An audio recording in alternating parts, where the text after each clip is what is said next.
बताऊंगा और जो नया मैंने कहा था बताऊंगा आपको, नया चीज सिखाऊंगा वो भी बताऊंगा आपको। तो देखिए यहाँ पे स्फेरिकल कैपेसिटर है और स्फेरिकल कैपेसिटर में दो प्लेट होती हैं। ये इनर हो गई ये ए और ये एक आउटर सरफेस हो गया, ये स्फेयर हो गया, इसकी रेडियस हो गई बी। और इनर वाले को हमने जो है वो इंसुलेटिंग वायर लगाते हुए इस तरीके से यहाँ से इंसुलेटिंग एक के अंदर से वायर इंसुलेटर के अंदर से डाल करके इसको ये जोड़ दिया और बाहर वाले को मैंने अर्थ कर दिया था। ये डेरिवेशन मैं आपको बता चुका था। अब अगर आप गौर करेंगे कि अंदर वाले को आप चार्ज क्यू दे देंगे, अगर अंदर वाले को चार्ज अगर आप प्लस क्यू दे देंगे तो इस पर आपका प्लस क्यू चार्ज हो गया, तो इंडक्शन के नाते यहाँ पर आपका माइनस क्यू चार्ज आ जाएगा, माइनस क्यू चार्ज आएगा और बाहर जो प्लस आएगा वो ग्राउंड में चला जाएगा, अर्थ में चला जाएगा। तो इस तरीके से ये डेरिवेशन आप देख चुके हैं, कोई नई बात नहीं कर रहे हैं आप। तो उम्मीद है ये आपको समझ आ रहा होगा, कहीं कोई दिक्कत नहीं आएगी। और ये आपका लेट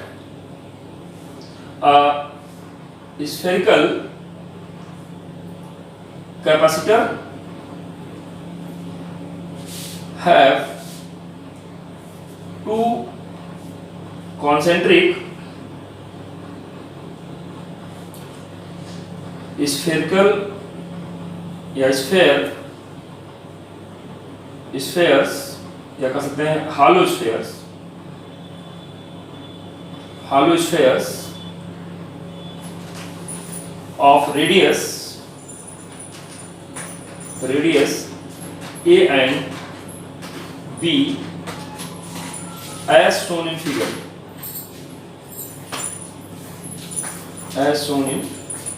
figure, if अब पहला केस कर रहा हूं, if outer cell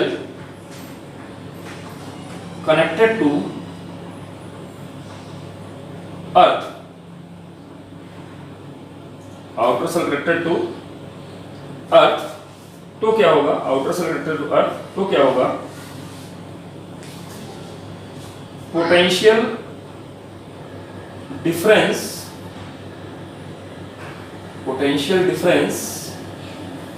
between cell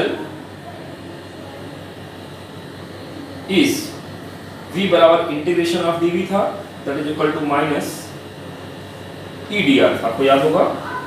और यहाँ पर माइनस ई की वैल्यू कितना थी, 4π70 Q/r² dr थी, कहाँ से कहाँ तक, फ्रॉम A टू B। याद होगा कि पोटेंशियल डिफरेंस किसके बीच निकल रहा था, याद होगा आपको। तो ये आपका potential difference of A minus potential difference of B, that is the integration of minus E.dr from B to A। याद रखिएगा यहाँ पर फ्रॉम B टू A किया था। अगर यहाँ पर A माइनस बी कर रहा हूँ तो यहाँ B टू A करना है। तो ये B है, ये A है, ये पोटेंशियल डिफरेंस निकल रहा था। याद रखिएगा ये बेसिक डिफिनेशन है जो मैंने आपको शुरू में बताई थी और उम्मीद है आपको ध्यान में भी होगा। तो ये आ गया माइनस ऑफ Q/4π70 बाहर, R की power -2dr from B to A। इसको अगर हम लोग सॉल्व करते हैं तो ये -Q/4π0, इसका इंटीग्रेशन कितना आ जाएगा, माइनस R की power -1 from B to A। और अगर आप गौर करें तो यहाँ पर ये माइनस से खत्म हो जाएगा, ये Q/4π0, अब ये प्लस हो गया, माइनस अंदर आ गया, तो ये 1/A माइनस 1/B, तो Q/4π0, AB LCM आ गया, ये B minus A। This is the potential formula for potential, so that capacitance of spherical capacitor C is equal to Q/V, which implies that C is equal to Q, और इस पर value रखेंगे जब हम तो Q/4π0 B minus A/AB, ये आ गया था, Q से Q कट गया, इसलिए C की वैल्यू कितना आई थी, 4π0। AB देखो बट्टे के बट्टे में है, ऊपर चला जाएगा, AB यहाँ बट्टे के बट्टे में है, ऊपर चला जाएगा, और यहाँ पे आ गया आपका B minus. This is the formula for spherical capacitor, ये आप पहले पढ़ चुके हैं, कोई नई बात नहीं बता रहा हूँ मैं। और यहाँ पर इसमें आप देख रहे होंगे factor here b upon b minus a is greater than 1, then c is greater than c0, where c0 क्या है, इनिशियली जब कोई बाहर प्लेट नहीं लगी थी तब का कैपेसिटेंस था, अर्थात केवल स्फेरिकल सेल होता तो उसका कैपेसिटेंस 4 पाई एप्सिलॉन 0 a होता। लेकिन यहाँ पर जब बाहर से एक ग्राउंडेड प्लेट लगा दी गई, तो अब आप देखेंगे कैपेसिटेंस जो है वो इतना बढ़ जाता है। तो उम्मीद है यहाँ की बात आपको समझ में आई होगी। अब आपको बताने चल रहे हैं कि capacitance of spherical capacitor but if outer plate के बजाय इनर प्लेट। तो अब जरा ध्यान देंगे, तो ये आपका इनर स्फीयर हो गया, इनर हॉलो स्फीयर, ये आपका आउटर हॉलो स्फीयर हो गया। इनर की रेडियस a, आउटर की b, इसको हमने इनर को आपकी अर्थ कर दिया, ध्यान दीजिएगा, इनर को मैंने देखो अर्थ कर दिया। और अब आउटर को हमने कितना चार्ज दिया है, आउटर को हमने कैपिटल Q चार्ज दे दिया या स्मॉल q चार्ज दे दिया, कुछ भी दिखा लीजिए जो भी आपको अच्छा लग रहा हो। देखिए आउटर को हमने चार्ज Q दे दिया है, उम्मीद दिख रहा होगा आपको। अब बेटा जैसे इसको Q देंगे हम, तो यहाँ पर इंडक्शन के नाते से इस पर आपका अंदर वाले पे मान लो ये प्लस Q आ गया, plus Q dash, plus Q dash. ये चार्ज डिस्ट्रीब्यूशन के अच्छे क्वेश्चन आप लगाएंगे तो समझ में आ जाएगा। ये Q डैश आ गया और इस पर जो है इधर आ गया, या इस पर चलिए अंदर माइनस ले लीजिए, अंदर ये माइनस ले लीजिए आप, अंदर ये माइनस चार्ज आ गया, माइनस Q डैश, और ये बाहर आपका ये प्लस Q डैश आ गया, इस पर ये प्लस Q डैश आ गया, और माइनस वाला हिस्सा बाहर जाएगा और Q में से ये माइनस Q घटेगा तो माइनस Q डैश घट गया। अब ये फाइनली बाहर चार्ज आ गया, बाहर में प्लस में आया। क्यों प्लस में आया? क्योंकि माइनस Q डैश गया और Q हम ऑलरेडी प्लस दिए हुए थे, तो रिजल्टेंट चार्ज ऊपर में इतना आ गया। अब देखिए दूसरा case, if inner sphere connected to earth, then charge just distributed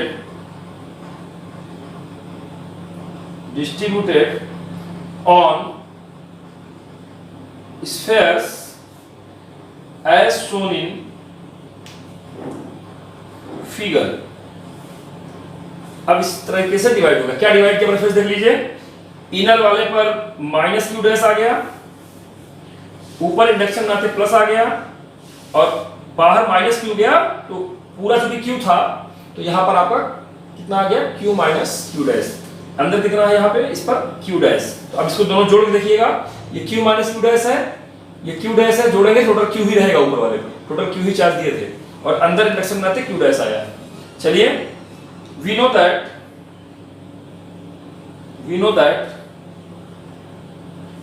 potential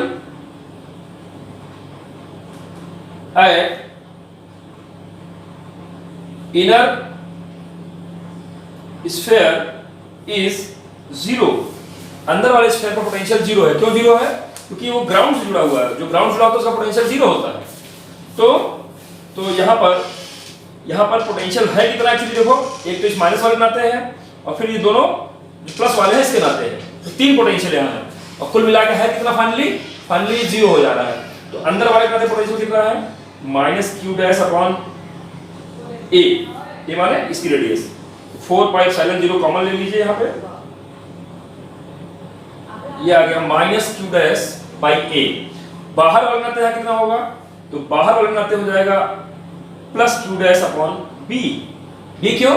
क्योंकि जो बाहर होता है वही पोटेंशियल पूरे अंदर में तक आता है, तो इसके नाते जो पोटेंशियल आएगा जितना इसका पोटेंशियल होगा वही पूरा अंदर तक आता चला जाएगा। अंदर वाले नाते जितना होता है उसके रेडियस से डिवाइड करते हैं, तो minus Q dash by A आया। इसके नाते कितना आएगा अंदर वाले चार्ज नाते, तो plus Q dash by B, और बाहर वाले नाते कितना आएगा फिर यहाँ पर, तो बाहर वाले नाते जितना टोटल चार्ज है कितना, Q minus Q dash upon इसकी रेडियस भी चूंकि B है B, और ये पूरा बराबर है किसके, 0 के। टोटल पोटेंशियल किसके आ गया, 0 के बराबर आ गया। तो अब अगर आप देखेंगे तो क्या आ गया, ये इसको सेट किया जाएगा तो ये आ गया minus Q dash by A plus Q by B that is equal to 0। It's implies that Q dash is equal to A B upon Q. ये क्यू डैश की वैल्यू आ गई क्यू के टर्म में। ये बात आपको समझ आनी चाहिए। क्या बताया मैंने, ध्यान दीजिए अगर आप, तो समझ में आना चाहिए कि अगर हमने बाहर वाले स्फीयर को क्यू चार्ज दिया था तो इंडक्शन के नाते अंदर वाले पर माइनस क्यू डैश आ गया अंदर वाले स्फीयर पर, और उसके इंडक्शन के नाते बाहर वाले स्फीयर के अंदरूनी लेयर पे प्लस क्यू डैश, और बाहर जब माइनस गया तो क्यू में से माइनस क्यू डैश होने पर टोटल पॉजिटिव चार्ज बना क्यू माइनस क्यू डैश के रूप में। एक एचसी वर्मा में 2 क्वेश्चन गॉस थ्योरम में दिए गए बड़े अच्छे, जो इसी तरह के कॉन्सेप्ट पर है, वहां प्लेट को यूज किया गया है, उसको लगाइएगा। अगर अभी कुछ दिन कोई पूछ भी रहा था शायद, अगर वो याद होगा, अनुराग जी शायद पूछ रहे थे, तो उसको पूछेंगे तो हम उसको बताएंगे किस तरह चार्ज डिस्ट्रीब्यूशन किया जाता है। चार्ज डिस्ट्रीब्यूशन करना आना चाहिए, और चूंकि यहाँ ये अर्थ से जुड़ा है तो इसका पोटेंशियल हमने 0 किया, और इसका पोटेंशियल 3 के नाते है, इस माइनस क्यू डैश के नाते, इस प्लस क्यू डैश के नाते, और फिर ये क्यू माइनस क्यू डैश जो पॉजिटिव चार्ज आया इसके नाते। तो ये आ गया। अब net electrical capacitance of spherical capacitor. Spherical capacitor का नेट कैपेसिटेंस कितना आ गया, तो जो C आएगा वो दोनों का सम आ जाएगा, C1 प्लस C2। C1 माने ये जो अंदर वाला जो सिस्टम बन रहा है इसके नाते से पोटेंशियल, इसके नाते से पोटेंशियल कितना है, यहाँ देखिए क्यू डैश है, यहाँ क्यू जैसे पहले वाला था वैसे यहाँ भी है, एक पॉजिटिव एक नेगेटिव। तो सिंपल इसका जो कैपेसिटेंस आ जाएगा 4 pi epsilon 0 B minus A upon AB, ये इसका कैपेसिटेंस आ गया। और C2 क्या है, ये जो बाहर वाला स्फीयर है सिंपल, ये स्फेरिकल सेल की तरह बिहेव कर रहा है, इसका पोटेंशियल। तो स्फेरिकल सेल का पोटेंशियल कितना आ जाता है 4 पाई एप्सिलॉन 0 इनटू इसकी रेडियस कितना है B, ये आ गया। आइए इसको सॉल्व किया जाए और देखिए जरा उत्तर कितना आ जाता है। तो सॉरी यहाँ पे ये उल्टा लिख दिया मैंने, ये AB हो जाएगा यहाँ पर, A into B upon B minus ये होगा। ये फॉर्मूला भी आपने पढ़ा है, ध्यान दीजिए, ये क्या पढ़ा है 4 pi epsilon 0 AB upon B minus A, वही यहाँ मैंने यूज किया है, ध्यान में आ रहा होगा आपको।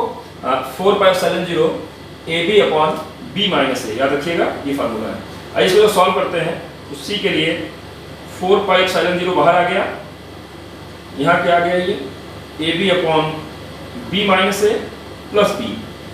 इसको हम लोग सॉल्व कर लें तो देखिए जरा 4 पाई एप्सिलॉन 0 AB और एलसीएम लेंगे जब यहाँ पर पूरा, तो ये B माइनस ए एलसीएम आ गया, यहाँ पर पूरा करेंगे तो ये B स्क्वायर माइनस AB आ गया।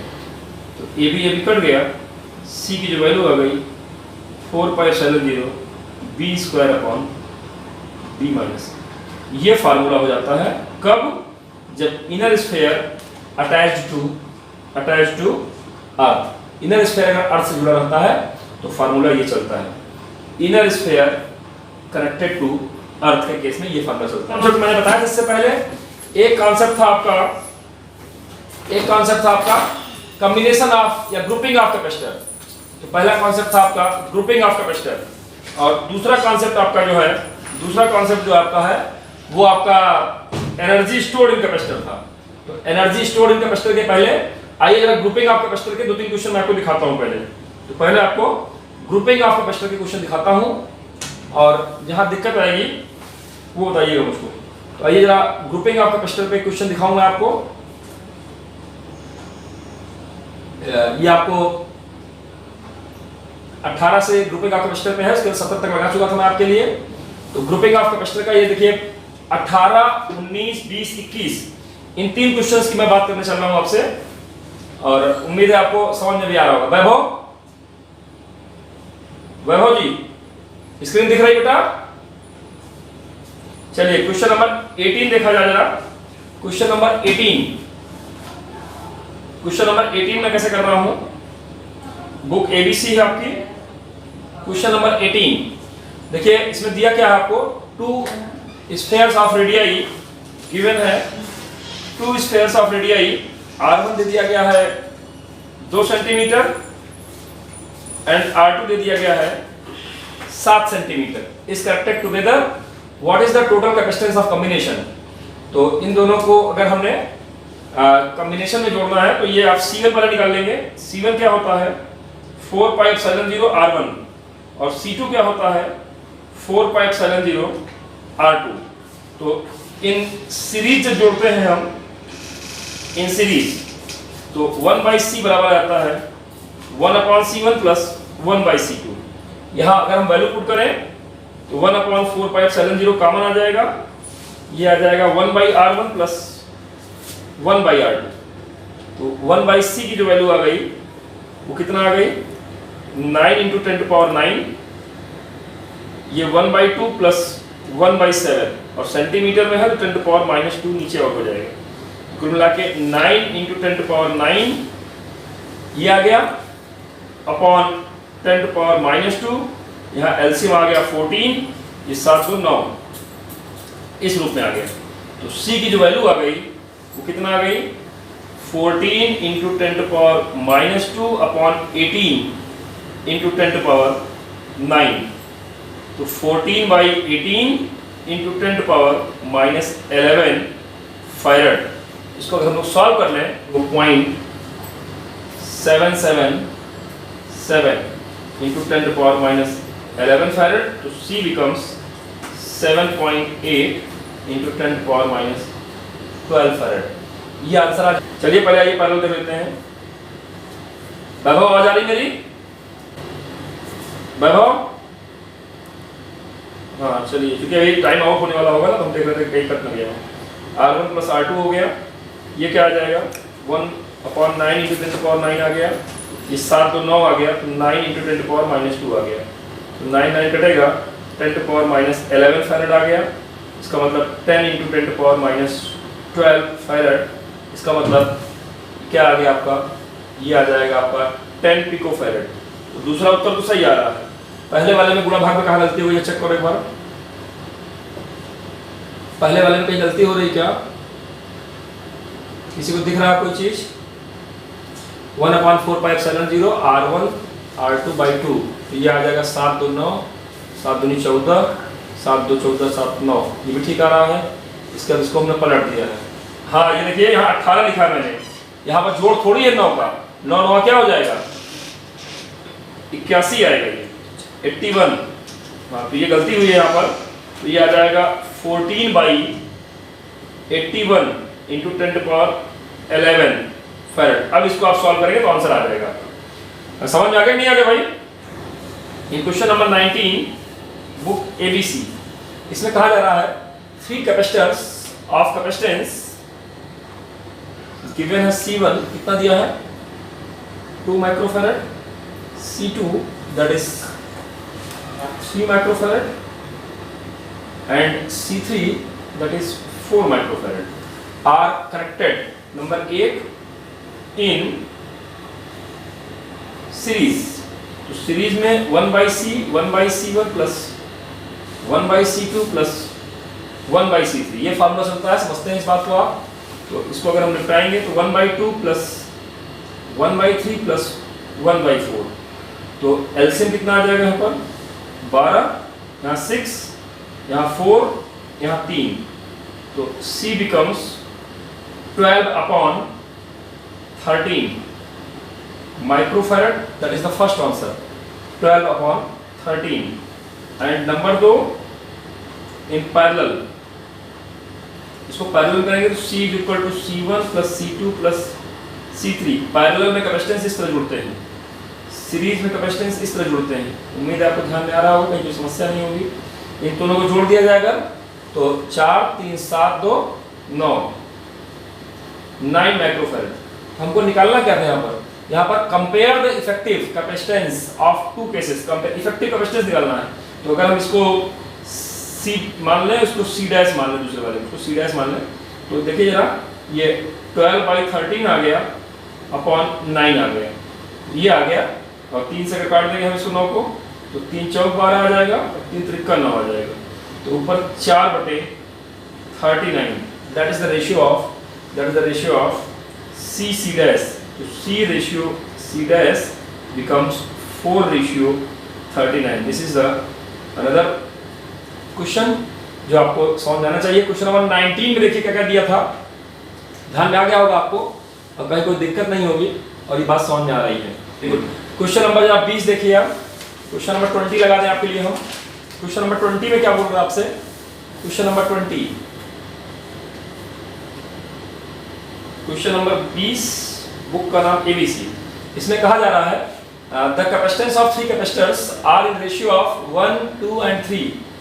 There equivalent capacitance in parallel is greater than their equivalent capacitance in series by 16/11 microfarad. Find the individual capacitance. So let C1 is C, C2 is 2C and C3 is 3C। जो 3 ले लिया गया है। तो इन series अगर करेंगे हम लोग इन सीरीज, तो सीरीज में C क्या आ जाएगा 1/C1 plus 1/C2 plus 1/C3, 1/1 plus 1/2 plus 1/3। तो 1/C की जो वैल्यू आ गई, एलसीएम आ गया 6, तो 6 plus 3 plus 2, it implies that C becomes 6/11 microfarad. या इसको दिया नहीं है, यहाँ पर C के टर्म में रहेगा ये C, 2C, 3C, C के रूप में एलसीएम आ जाएगा यहाँ पर, और यहाँ पर मिला के ये 6C/11, ये 6C के रूप में मान, इसको हम C डैश मान लीजिए, सीरीज में सॉल्व कर रहे हैं। C डैश की वैल्यू कितना आ गई 6C/11 एंड इन पैरेलल, अगर पैरेलल करेंगे तो C double dash C1 plus C2 plus C3। Series में आप जानते हैं कि 1/1 में इक्विवेलेंट कैपेसिटेंस निकलता है, और पैरेलल में direct C1 plus C2 plus C3 होता है। इनको अगर हम सॉल्व करेंगे, इन तीनों को जोड़ लेंगे, दैट इज 6C, ये आ जाएगा, that is the capacitance in parallel. So that यहां दिया क्या है आपको सवाल में, यहां गिवन है आपको कि जो दोनों का अंतर है वो इक्विवेलेंट कैपेसिटेंस जो पैरेलल वाला है वो ज्यादा है। पैरेलल कितना होता है 6C है, और सीरीज में कितना है, इतना है, तो कितना ज्यादा है 60/11। तो यहाँ पे आपको दिया है कि C double dash minus C, parallel वाला है वो ज्यादा है और सीरीज वाला कम है। इसका जो अंतर दिया हुआ है वो 60/11 माइक्रोफैरड दिया गया है। तो आइए जरा वैल्यू जो निकाला मैंने कंपेयर कर दूं, ये 6C आया था और ये 6C/11 आया था। ये आपका 60/11 है, यहीं से हमें C निकालना है और फिर वहीं से C निकल जाएगा, तीनों का इक्विवेलेंट कैपेसिटेंस निकाल पाएंगे हम। तो एलसीएम ले लेंगे तो ये 11 एलसीएम आ गया, 66 माइनस 6 C कॉमन आ गया, 60/11 माइक्रोफैरड। तो आप देखेंगे ये 11 से 11 कट गया, ये भी 60 आ जाएगा। तो C की वैल्यू क्या आ गई 1 माइक्रोफैरड, ये 1 माइक्रोफैरड आ गया। इट इज वेरी क्लियर कि C1 is equal to 1 microfarad, C2 is equal to 2 microfarad and C3 is equal to 3 microfarad. क्योंकि C की वैल्यू ही हमने जो सॉल्व करके निकाली, ये आपको गिवन कंडीशन थी सवाल में, तो यहाँ पर C की वैल्यू जो आ गई वो आ गई 1 माइक्रोफैरड। तो उम्मीद है ये भी सवाल आपको समझ में आ गया होगा। 21 क्वेश्चन नंबर 21 लास्ट क्वेश्चन है आज का, इसके बाद का लेक्चर हम कंप्लीट करेंगे, और नेक्स्ट हम लोग कल फिर कुछ क्वेश्चन जो है सीरीज और पैरेलल वाले आप भी पूछिएगा, हम बिल्कुल बताएंगे, तुरंत लाइव आप क्वेश्चन पूछ लीजिएगा, मैं तुरंत ही बता दूंगा आपको। और इसके अलावा आप जो है अपना क्वेश्चन आप सेंड कर दीजिए ग्रुप में सेंड कर सकते हैं, या इंडिविजुअल उसको व्हाट्सएप कर सकते हैं, वहां से मैं आपके क्वेश्चन को सॉल्व कर दूंगा और सॉल्व करके दे दूंगा। तो सीरीज पैरेलल के क्वेश्चन अभी कल बताऊंगा आपको, और plus energy stored in capacitor, इसका कॉन्सेप्ट बताऊंगा। देखिए क्वेश्चन नंबर 21 में क्या कहा जा रहा है, गिवन है 3 capacitors 1, 3 and 6 microfarad are connected so that second and third are in series and the first is in parallel with them. Find the capacitance of combination। देखिए बहुत अच्छा क्वेश्चन है।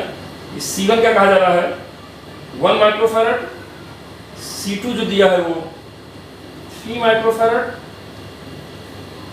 और C3 जो दिया हुआ है वो 6 माइक्रोफैरड। इसमें कहा जा रहा है कि सेकेंड एंड थर्ड सेकंड वाले को और थर्ड वाले को हमने सीरीज जोड़ दिया, ये सेकंड है ये थर्ड है, इनको सीरीज जोड़ दिया और फर्स्ट वाला उसके पैरेलल लगा दिया गया। कुछ स्ट्रक्चर ऐसे है आपका, ये C1 है, ये दोनों सीरीज में है एक के बाद एक, और इनके जो रिजल्टेंट है इसके साथ में ये पैरेलल में है। तो if C2 and C3 are in series, अगर ये सीरीज में है तो C डैश जो आ जाएगा वो कितना आ जाएगा 1/C2 प्लस 1/C3, इसका मतलब 1/3 प्लस 1/6। इसको अगर हम सॉल्व करेंगे 6 एलसीएम आ गया, ये 2 + 1, तो C डैश की वैल्यू क्या आ गई यहाँ से, C डैश की वैल्यू आप देखेंगे 6/3 माने 2 माइक्रोफैरड आ गई, ये आ गया 2 माइक्रोफैरड। तो अब यहाँ पर ये फिगर आपका चेंज हो जाएगा, यहाँ तो C1 है ही है और यहाँ पर दोनों का कॉम्बिनेशन आ गया, कितना आ गया C डैश, ये हेंस इक्विवेलेंट कैपेसिटेंस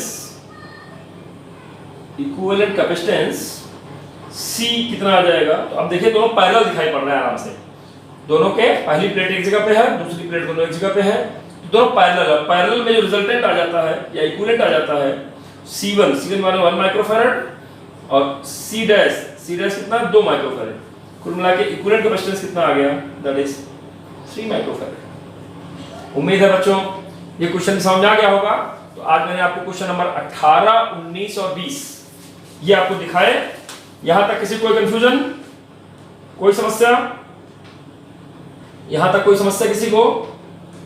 अगर कोई प्रॉब्लम हो, किसी कुछ पूछना हो तो बता दे अभी। चलिए, उम्मीद है यहां तक कहीं कोई समस्या नहीं किसी को, सबको समझ में आ गया होगा आपको और क्लियर होगा। और जहां जिसको दिक्कत आए बताइएगा।